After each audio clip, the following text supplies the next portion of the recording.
They got some screws that are too long here. Gotta think fast in order to get this on. I don't have much time today,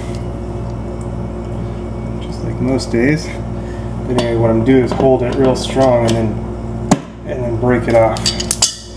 And now I'm gonna attempt to get this started, and once I get them started, I should be just fine. Alright.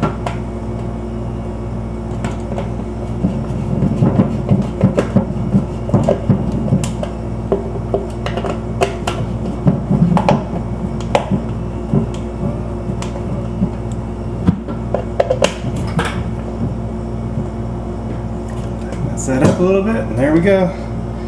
Cabinet door handles, good to go. Now everything will match properly. So they had this one in there just because this was on a bottom drawer, so a little bit trickier. And right here's its home.